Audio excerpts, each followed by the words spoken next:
Okay, next the topic of internet security. I think if we voted here, we would be pro-internet security unless there was a DRE we were voting on. Now, Chris Vickery with UpGuard cyber risk analyst. His question is, I think we're also for the security and eliminating cyber risk, and here's the expert for us.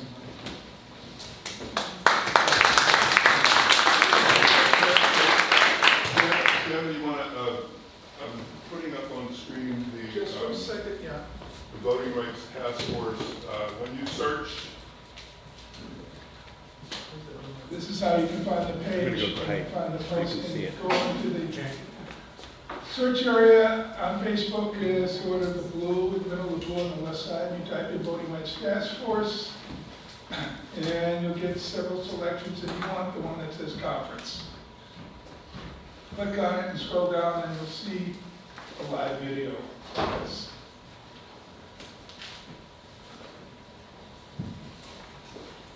There. See how live it is? Wave, Chris.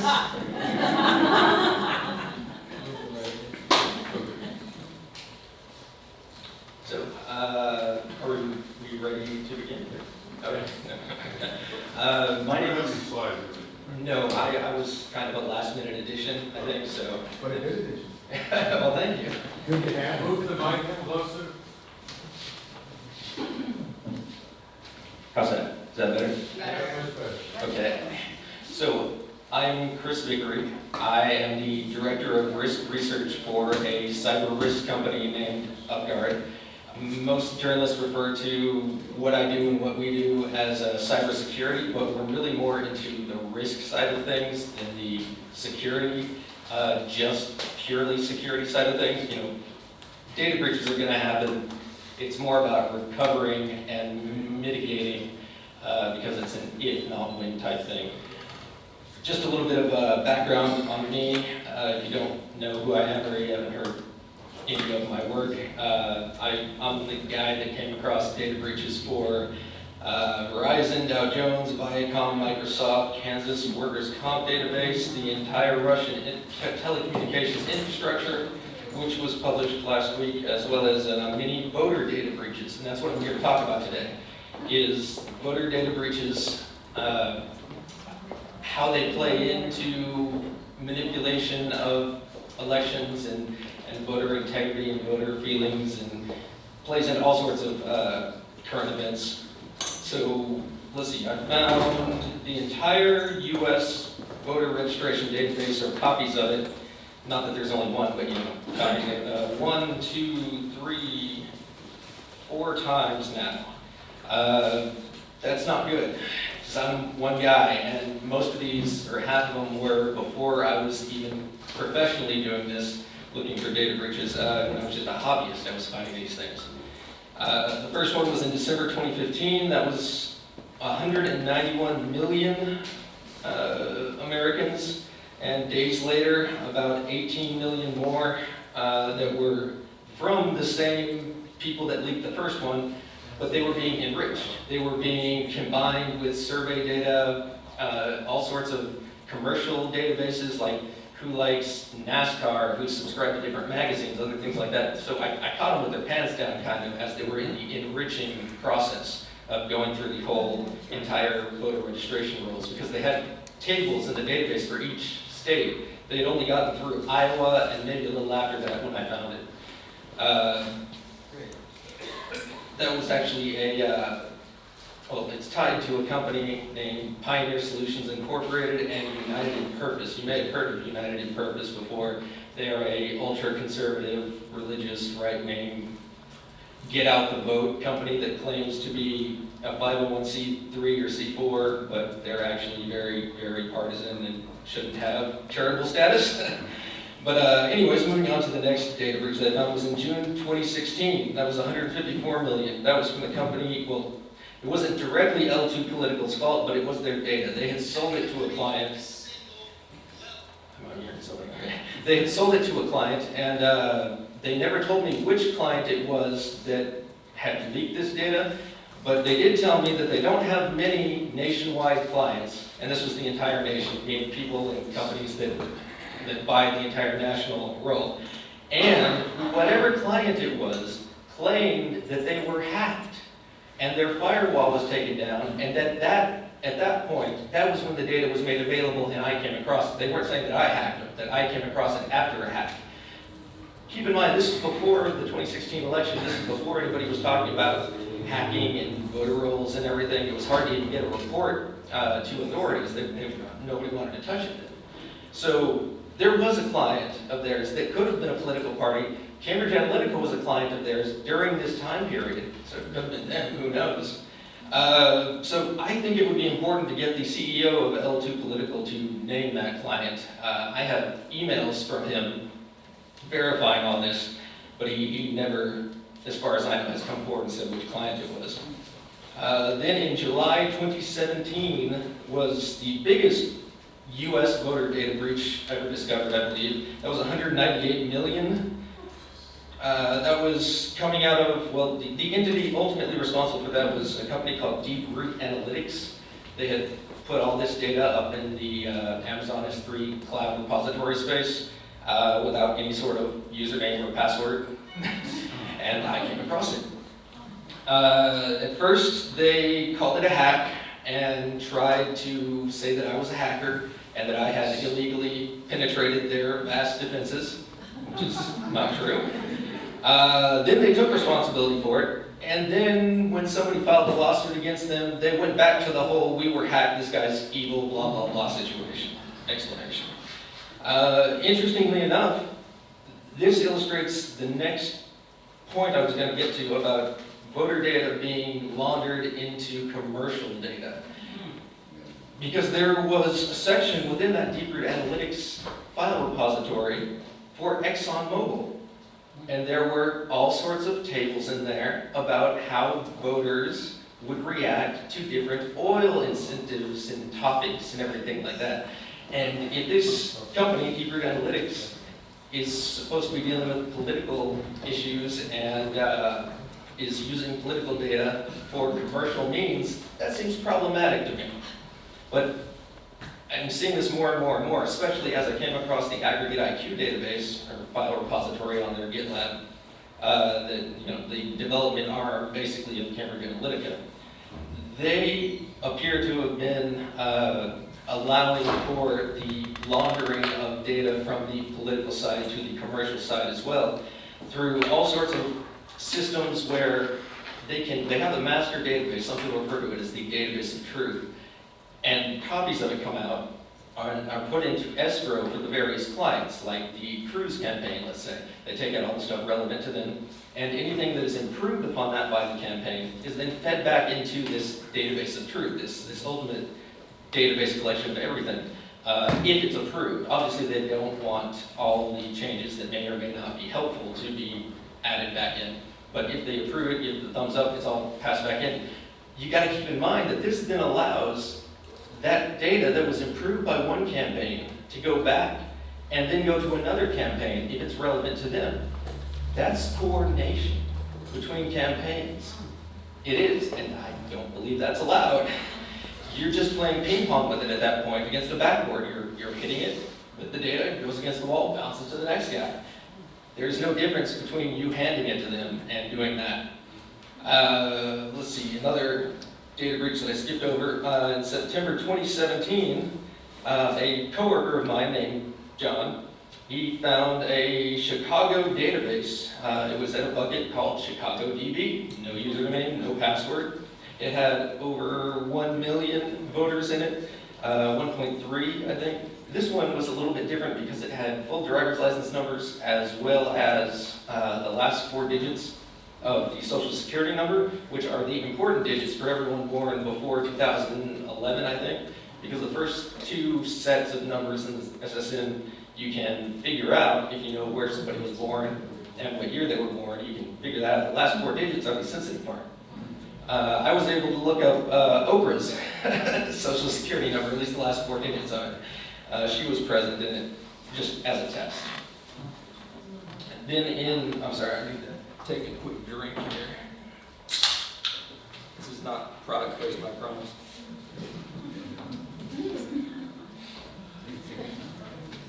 In September, well, in March of 2018, then is when I found the Aggregate IQ repository, and I'll go more into what they were up to later. Then in September 2018, I came across a North Carolina bucket that was completely exposed, no username, no password. And within it, it had passwords for voting systems, like firmware reset, administrative passwords, things to, I'm assuming, go into the actual machines that are used. Not all the counties in North Carolina use machines, but if you have access to one machine and it uploads to a system that has access to other systems and other systems, all you need is a foothold, and it can start a chain reaction. So even one password being exposed to the public internet is not good, let alone the 10 or so that were present here. Something that hasn't really been covered that much, in the North Carolina data breach, there were encrypted USB stick dumps. Now, I haven't tried to decrypt them. I don't know if these are ballots that were cast and then transferred, or if these are the USB sticks that are plugged in to validate and turn on the machines and get all that stuff running. Either way, it's not good, because somebody downloads it, does some analysis, figures out what algorithm they're encrypting things with, maybe is able to crack the password or encryption on it. They know a lot of information about the entire system that way. At the state level active work to get their hands on it, which they totally could have because, hey, there was no username, no password.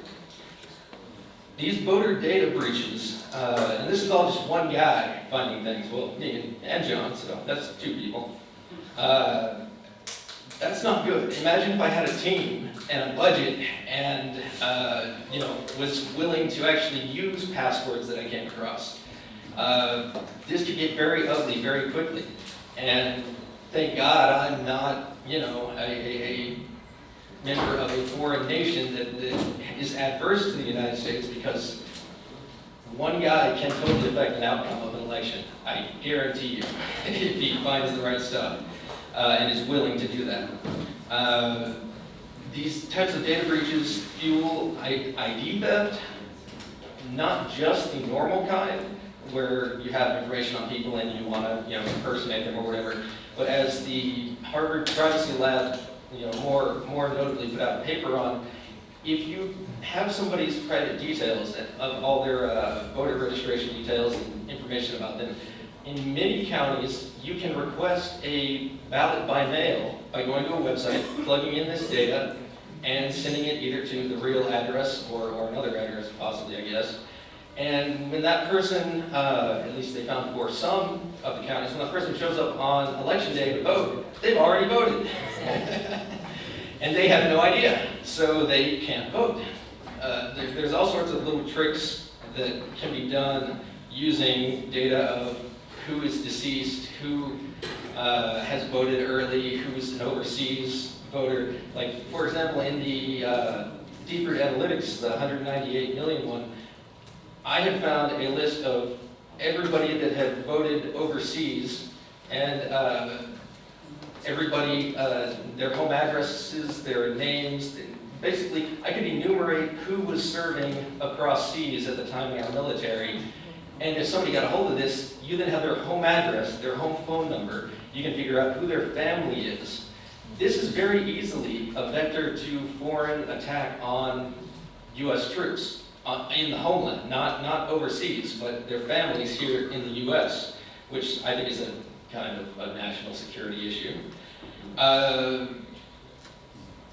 Foreign interference, things that I found that point to foreign interference in the AIQ repository. Remember, AIQ, Aggregate IQ, is a Canadian data shop, or data processor, or data, whatever they want to call themselves now. They're Canadian. They're making code decisions, they're making programming decisions, they're making strategic decisions, and that's not allowed. If you're not an American citizen, you don't have a green card, you're not in the US.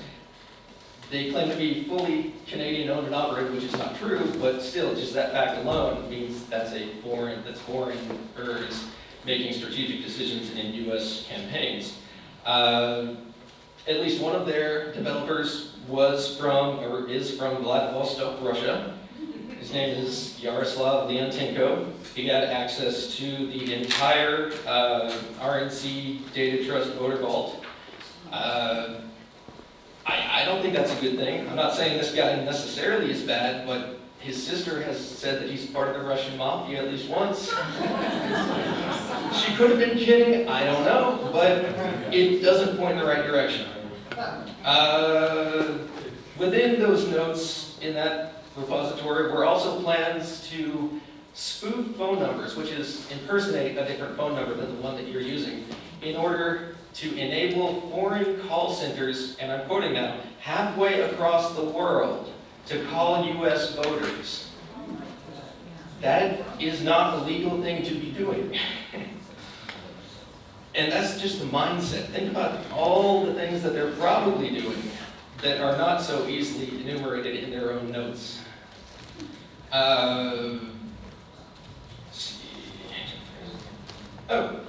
Within another data breach that didn't really get covered, but it's tied to the aggregate IQ thing, is there's a phone app for, I'll pick on Ted Cruz, the Cruz crew, his phone app.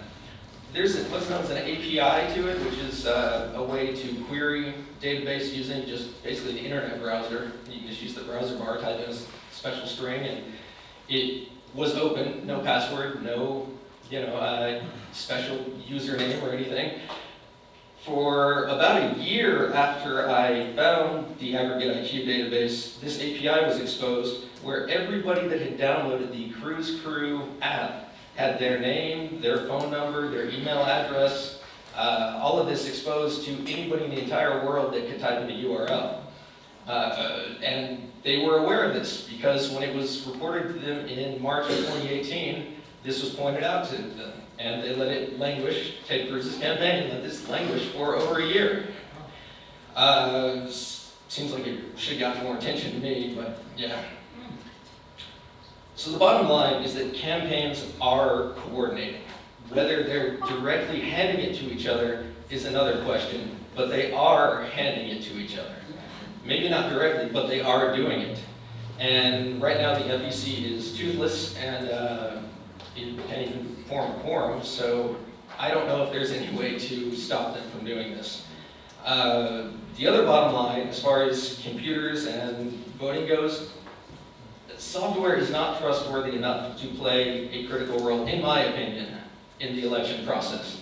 That's an extreme phrase because I work with tech. I wouldn't have a job without software. But elections that affect who can push the nuclear button, you can't trust to software. It's too easy for one person to have an asymmetrically adverse effect on the process. That's my personal opinion. I know a lot of people don't agree with it, but I think it's that important.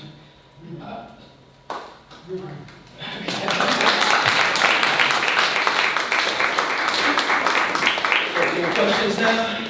Yeah, let me indulge myself as speaker. When we were looking at CITL a few years ago, they were counting the overseas votes. 36 states allowed them to directly input the data right into their central tabulators. Any thoughts on that? That should not have happened. There's no way to verify that they put in the right data. And do they control the system when they're downloading, or the ways that I was assured that they were all protected even though they were directly downloading the data from Barcelona? Something you gotta keep in mind is elections systems makers, they lie. They lie a lot. They lie just about any time they open their mouths. So I would not put any stock in something that they told you was secure.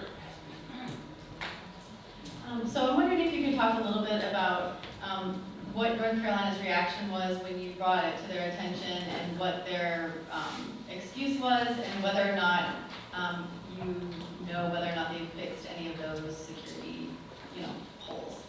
Yeah, North Carolina, I got in touch with the North Carolina State IT Department first. They were the first people I was able to make contact with.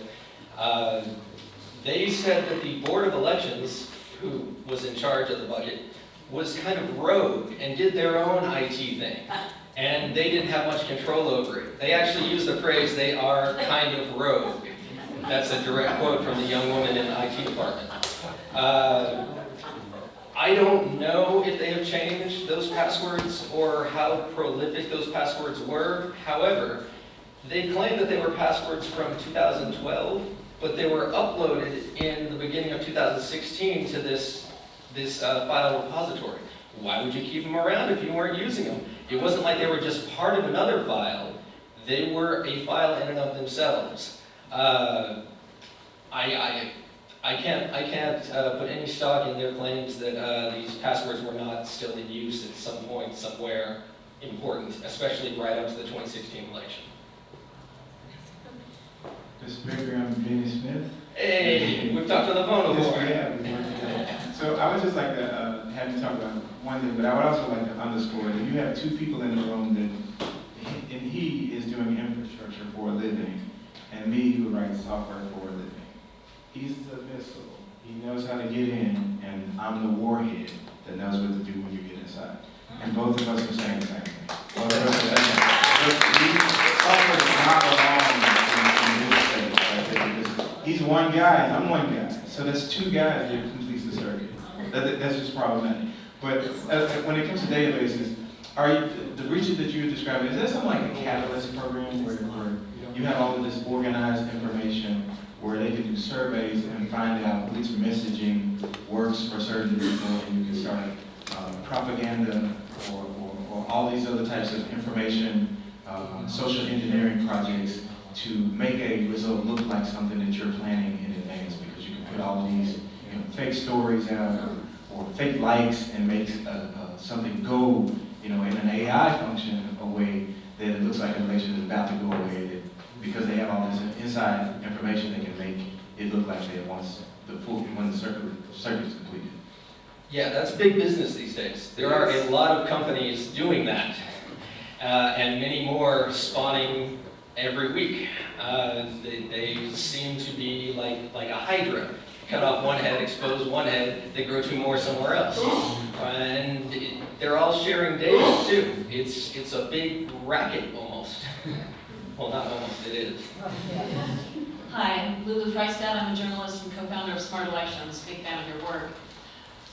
I'm interested in if you wanted to do forensics of election results to see if there had been activity inside an election management system or a voting machine. What type of information would you need? And as far as you know, is it something that would be available via, say, a public records request? Doing a public records request, that would vary from state to state. I used to live in Texas, and I know Texas has a very different one than the national FOIA law, and it can vary from state to state. Texas has its own little idiosyncrasies. So I would assume it would be different there. I don't know in every state what the laws are, so I don't know about that part. But the first thing that I would try to probably go at is connection logs.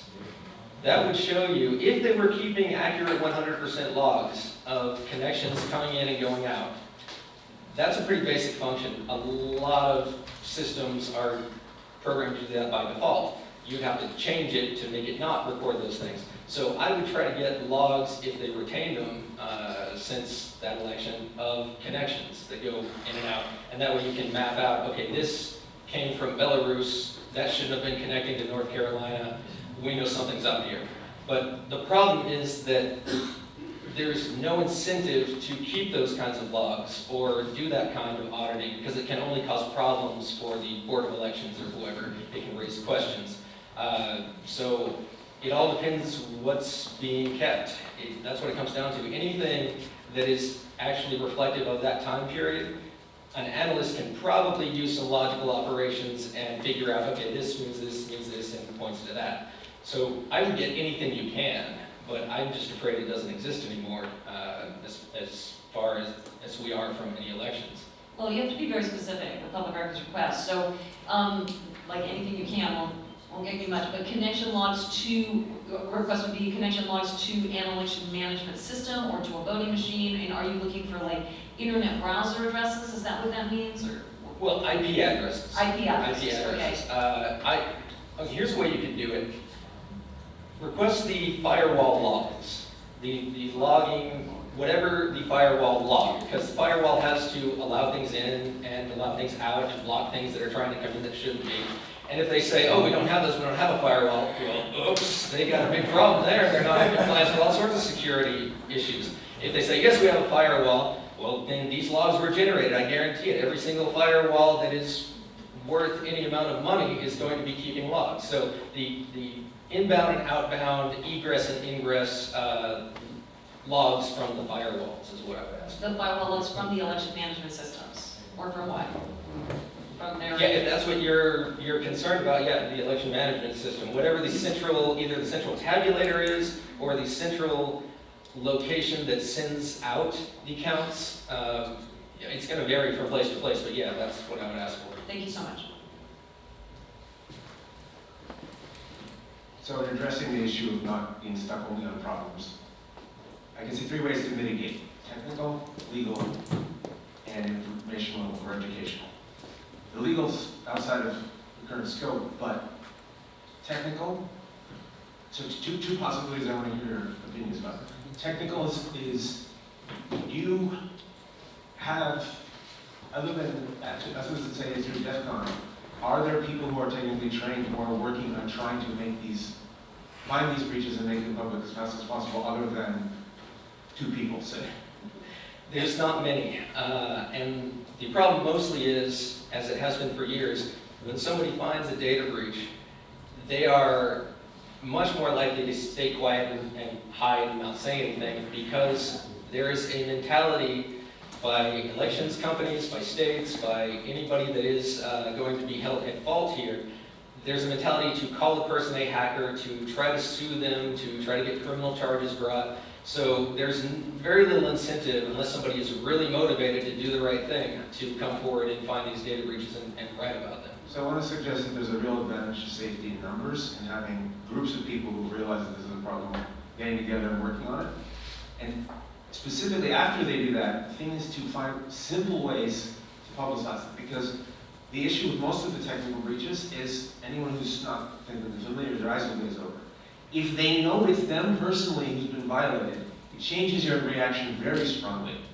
And I think there's a real opportunity to present this kind of information by getting enough people together and saying, okay, here are the ones that are most obviously illustrative of the problem, and making that as clear as possible. So I want to throw that out there for consideration and also see what you think about it. I like the idea, but you run into a problem where if you start having groups of people looking for voter data breaches, it's very easily demonized. It's very easily, it falls into the description of what a campaign can quickly make look bad. Because that's what we're talking about all the time, is these evil groups out there looking for voter data information and exploiting it. You know, how do you make people realize you're doing the right thing? It gets very complicated.